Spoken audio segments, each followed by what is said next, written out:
Assalamualaikum warahmatullahi wabarakatuh. Nama saya Mudasir, NIM E2018-2231. Di sini saya akan sedikit menerangkan tentang analisis growth, share kemiskinan dan ketimpangan di Indonesia periode 1998 sampai 2019. Hasil dari berbagai studi menunjukkan bahwa meskipun telah terjadi pertumbuhan ekonomi yang sehat di angka rata-rata per tahun sebesar 5%,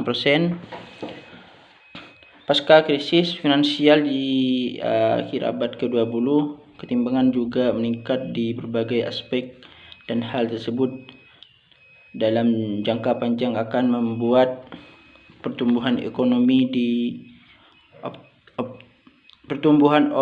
tidak optimal, serta akan berdampak pada berbagai konsekuensi lain yang turut berkontribusi dalam penurunan tingkat kesejahteraan penduduk. Yang pertama yaitu tentang pendapatan dan konsumsi. Indonesia telah mengalami peningkatan angka ketimpangan pendapatan antar penduduk sejak tahun 2000. Pada tahun 2002, 10% penduduk terkaya Indonesia mengonsumsi 42% dari total konsumsi penduduk termiskin. Sementara pada tahun 2014, angkanya meningkat menjadi 54%. PDB real per kapita hanya tumbuh sekitar 12% untuk 10% penduduk termiskin, sedangkan pertumbuhan yang dialami 10% orang terkaya adalah 74%. Kenaikan ketimpangan tersebut selaras dengan perkembangan angka indeks Gini Indonesia selama 20 tahun terakhir. Data forward menunjukkan tren yang meningkat pada ketimpangan di Indonesia dengan kenaikan indeks Gini sebesar 1,14% per tahun sejak 1998. Setelah pulih dari krisis finansial, PDB real per kapita Indonesia tumbuh pada kisaran 5,4% per tahun sejak 2000 hingga 2014. Pertumbuhan yang relatif tinggi tersebut telah membantu banyak orang terangkat ke atas garis kemiskinan, yaitu dari 24% turun setengah hingga angka 11% pada tahun 2014. Selanjutnya yaitu hak politik. Ketimpangan hak politik di Indonesia mengalami dinamika yang beragam. Hal tersebut berupa secara dinamis oleh faktor-faktor sejarah politik, kondisi multidisipliner, internal dan eksternal negara. Kajian ini akan menjelaskan perubahan tersebut dimulai dari krisis finansial pada tahun 1997 hingga sekarang secara umum. Keberagaman politik baru mulai terjadi pasca rezim Soeharto yang dimulai dari revolusi tahun 1998 yang terlihat dari presentasi kekuasaan partai. Sejak administrasi Habibie, diversifikasi baru mulai muncul dari jumlah partai dan pembagian kekuasaan. Diversifikasi tersebut juga membuat masyarakat Indonesia dapat berpartisipasi secara langsung dalam pemilihan umum untuk menentukan siapa yang mendapatkan mandat untuk memerintah rakyat. Selanjutnya yaitu pendidikan.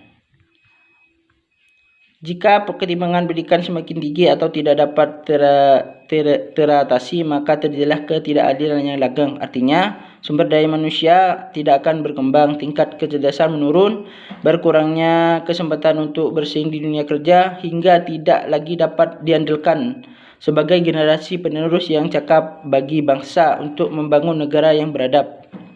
Selain itu, tingkat pendapatan ekonomi pembangunan tidak akan meningkat. Indonesia akan mengalami stagnasi bahkan hingga menurun karena sumber daya manusia dalam negeri tidak mempunyai kompetensi yang dibutuhkan untuk mendorong pertumbuhan ekonomi. Akibatnya terjadi penurunan tingkat kesejahteraan sosial masyarakat Indonesia. Selanjutnya yang keempat yaitu kesehatan. Permasalahan yang masih dihadapi dalam pembangunan kesehatan saat ini adalah belum optimalnya akses keterjangkauan dan mutu layanan kesehatan. Berbagai kebijakan telah dilaksanakan untuk menangani kasus stunting di Indonesia. Kebijakan tersebut lahir dari beberapa pokok permasalahan, antara lain praktek pengasuhan yang tidak baik, terbatasnya layanan kesehatan, kurangnya akses makanan bergizi, dan kurangnya akses terhadap air bersih. Melalui faktor-faktor permasalahan utama yang ada, pemerintah menerapkan kebijakan yang terbagi atas intervensi gizi spesifik dan intervensi gizi negatif.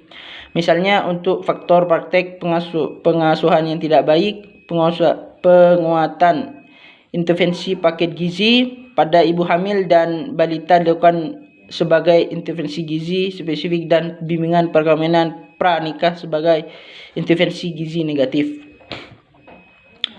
Yang selanjutnya, persentase kemiskinan 1998 sampai 2019.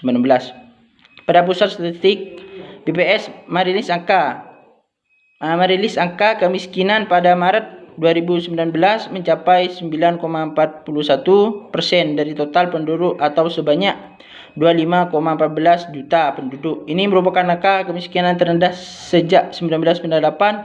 Angka kemiskinan pada 1998 mencapai 24,2%